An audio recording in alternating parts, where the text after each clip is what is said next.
طبعا قيبت البعض ورك وعلى دين عدنا سيد عالم كودن طبعا وشن يلا باتنكي بشي كوبيا تناد لباتن iyo khamiis si kastoo noo maqla saambarkooyinka bakorkina ha hadeena Mr. Yamamoto ayaa ka soo muuqday maqal iyo muuqaal la duubay oo ku aadan in ay u tashanayeen dawladda Ra'iisul Wasaare Abiy Ahmed muuqaalkan oo ay baahiyeen warbaahinta dalka Ethiopia sidoo kale isla wadaageen bulshada reer Ethiopia ayaa waxa ka dhex muuqanaya iyadoo oo xubno ka tirsan xisbiga TPLF ee Tigreegu ay gudoominayaan shir heer sare oo qaar kamid ah diblomaasiyiinta reer galbeedka ugu caansan oo ku jira safiirka Mareykanka u fadhiya Soomaaliya Donald Yamamoto ka soo muuqday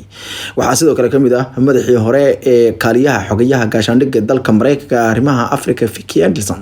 iyo xubno kale oo kamid ah xisbi oo kamid ah diblomaasiyiinta Britain iyo kuwa kale kuwaas oo qorsheynaya habkii loo dumi lahaa dawladda Ethiopia oo ay ku jirto qorshayaal waaweyn oo ay kamid tahay in la sameeyo dawlad ku meel gaar ah waxa sidoo kale hadallo laga duubay oo 2 saacadood soconaya oo muuqaala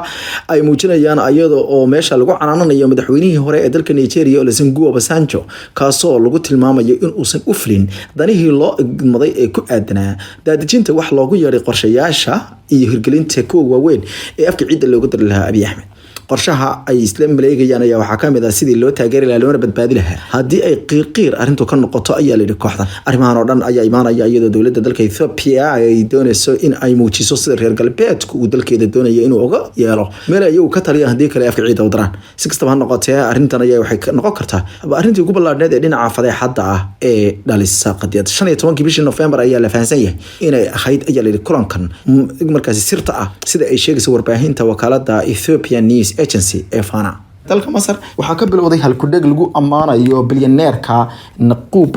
Zawirisi leeyahay kaasoo weerar afka dhawaan ku qaaday hantiilayaasha ciidamada xoogga dalka ee dalkaas oo lagu tilmaamay in ay qaateen lacagta badankoodii waxaana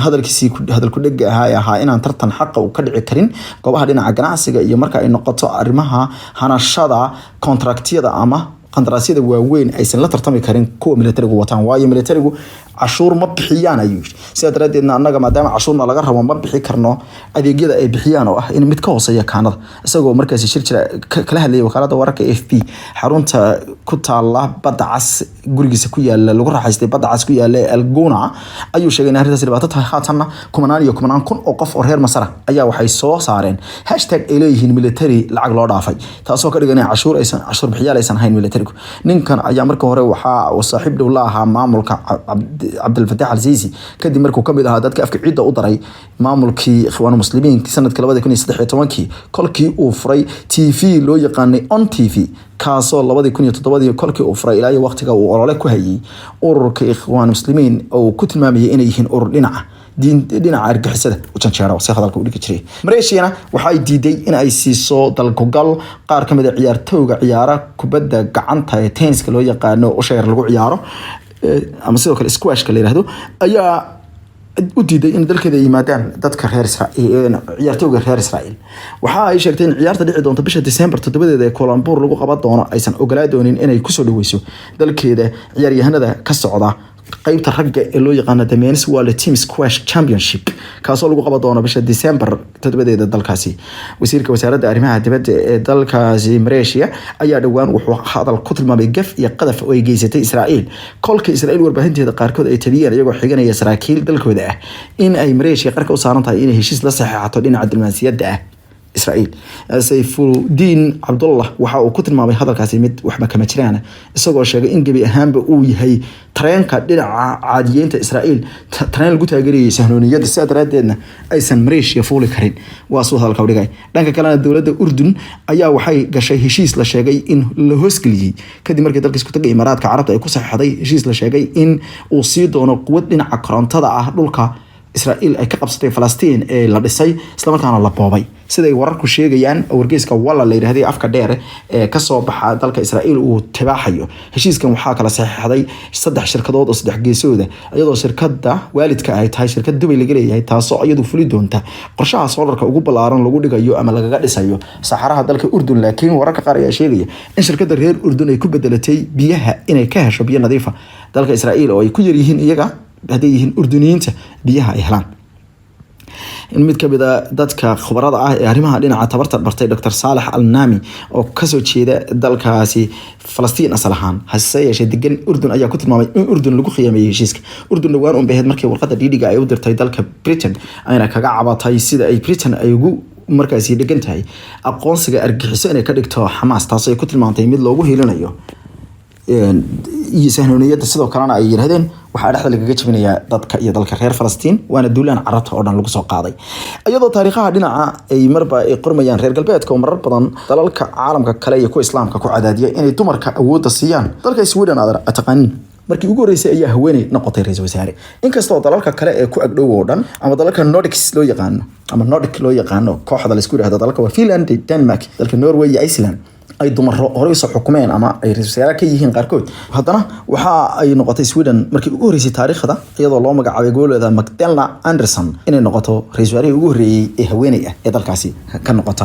xubinta ugu sarreysay dhinaca siyaasadda balse haweeneydii ayaa saacada kadib markii la magacaabay waxay ku dhawaaqday inay iska casishay xilka madaxtinimada ee ra'iisul wasaaraha dalka Sweden waxay ku sababaysay kolkii baarlamaanku judhibays hortaagay qaabka ay doonayso inay miisaaniyadda dawladda ay u meel mariso qaar ka mid ah xubnaha baarlamaanka ayaa diiday habka ay haweeneydanu doonayso inay dhaqaalaha loo maamulo ama loo markaasi odorayso ka hor inta aan la meel marin miisaaniyadda sanadkan 2022 ee soo socda waxaa sidoo kale muuqata in ay sheegtay inay doonayso in xisbiyada isku dardarsaday dawladda la joojiyo waxay haatan sheegtay inay filayso inay dib u soo noqoto ra'iisul wasaaraha dalka waxay noqotay haweeneydii ugu horeysay ee loo magacaabo ra'iisul wasaare Sweden uguna muddada gaabneed balse weli waxaa la sheegay in boqorka dalkaasi uu daneynayo in iyada laga dhigo ra'iisul wasaaraha iyadana waxay leedahay haddii xisbiga dimuqraadiga ee socialistaha ah uu noqdo xisbiga dawladda hogaaminaya waa noqon doonaa bay tiri ra'iisul wasaaraha saacada kadib kolkiisa isishay oo bartida Twitter-ka ay ku shaacay daawadashana qiimaha badan wararka wacala dhinaca diblomaasiyadda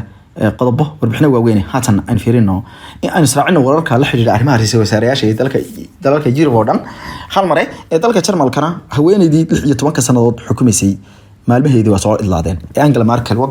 gabadhii birta ahayd uguna awood badan caalamka la yiraahdo dalka dhaqaale ahaan Yurub ugu tubto dharoon hoggaanka ka haysay kadib markii saddex xisbi u heshiiyeen xisbigeedina afka ciida loo daray ugu dambeyntiina uu noqday xisbi markaas laga tira badan yahay ama aqlabiyad yar waxaa tan la isku raacay in la doorto ninka loo yaqaan Olaf Scholz oo la sheegay in xisbigiisa Democratic Party SPD uu noqon doono kan hogaamiya dawladda wadaagga waxaase kula jira xisbiyada ee kala ah Green Party iyo xisbiga loo yaqaano the pro business ama loo yaqaano waa arrimaha ganacsatada ayuu taageeraa Free Democrats ayaa la dhahaa waxaana la sheegay in ay ku heshiiyeen dawlad wadaaga oo xooggan inkastoo arrimaha qaarkood weli la fagur ay u baahan yihiin haddana ninkan ayaa la isku raacay wuxuuna tagay xarunta madaxtooyada wuxuuna halkaasi ku gudoomay markaasi ubax hadiyad oo ay siisay Angela Merkel wadanka ka sii baxay xisbigeedii Christian Democrat Union CDU ayaa u mid haatan afka ciida darsaday isla markaana waxa uu haatan u muuqdaa 16 sanadood kadib in laga jiiday awoodda dalkaasi si kastaba ha noqotee dalalka gaashaanbuurta NATO ayaa ka shakisan qaar ka mid ah xisbiyadan oo wata arrimo waaweyn oo ay ka mid tahay in dalkaasi dib loo soo celiyo awoodiisa dhinaca nukliyeerka taas oo wadnaha farta looga hayo Jarmalku inuu mar kale cagta mariyo dunida haddii uu helo awood inta badan Jarmalka si dadban ayaa loo maamulaa dhinaca inuusan yeelan awood military wax dhaafa Yurub lafteeda 700 oo kun oo qof ayaa laga baqayaa inay u dhintaan xanuunka faafaha daran marka la gaaro bisha Mars sidaas waxaa hilaadiyay ururka caafimaadka adduunka WHO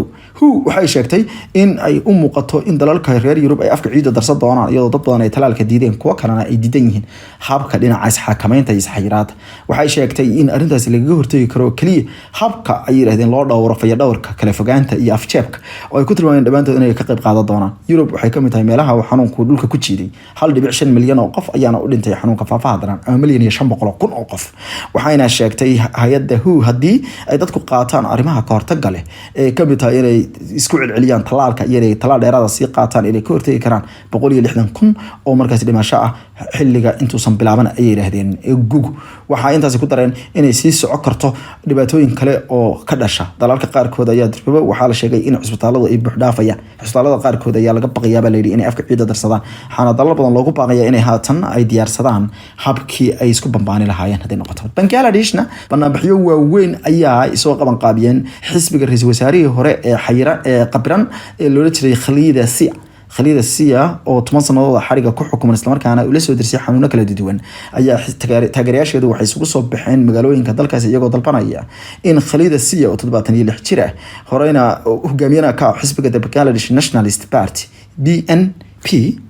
haweeneyda ayaa haatan waxa ay la soo dirsay xanuuno kala duwan waxaana ay col ama si xun isku colaadsadeen haweeneyda kale iyadoo dalkaasi xukunta Sheikh Hasina mise Hasina ayaa 10 sano xariga u dirtay kolkii ay ku eedeysay haweeneyda Khalida Sia la yiraahdo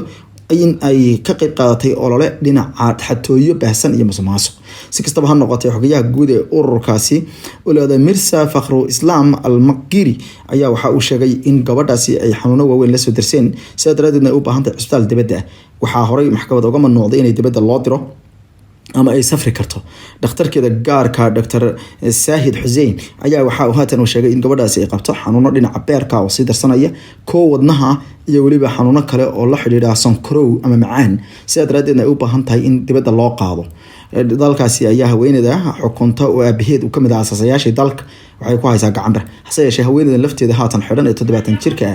ah saddex jeer ayay soo hogaamisay dalka ra'iisul wasaaraha ka noqoto hagaag dabashana qiimaha leh wali dalalka reer Yurub ama dalalka reer galbeedka iyo Ruushku way isku liitaan isla markaana Ruushku wuxuu ku dhawaaqay si rasmi ah inuu dhaqdhaqaaq military ka bilaabay badda Black Sea ama badda madow sida ay ku sheegeen markaas saraakiishoodu jiida hore dagaalka waxayna sheegeen in arrintaasi kaga jawaabayaan dhaqdhaqaaqa kale ay dawladda Ukraine isku hubeenayso iyo hubka casriga ah ee dalalku soo daabulayaan waa markii afraad ee toddobaadkan gudihiisa ay dawladda dalka Moscow ay ka hadasho arrintaasi Moscow waxay sheegtay inay dhaqdhaqaaqa ciidan ee aagga ay badisay iyadoo dawladda Ukraine ay isku diyaarinayso wax loogu yeeray dagaal sanjabis ah oo lagu ku baaha qaybo badan oo kamid ah dalkeeda gorsi horeysay ayaa xogayaha gaashaandhigga dalka Mareykanka wuxuu ku tilmaamay inay kala fahmi laayeen waxay arrintan noqoto sida dhankeedana wasiirka arrimaha dibadda dalka Britain haweeneyda Liz Truss ayaa wakaalada wararka Reuters waxay u sheegtay haddii ay Turkigu qaataan go'aan ah in ay weeraraan Ukraine inay taasi noqon doonto khalad aad u weyn waxay ka digtay in ay taasi imaan doonto talaabo kale oo ka timaada reer galbeedka balse way ka gaabsatay in talaabadaasi ay ku jirto mid military oo ku caawinayaan dalkaasi hadafka ciidan loo daro qaybta saddexaad wadayaal daqiiqayn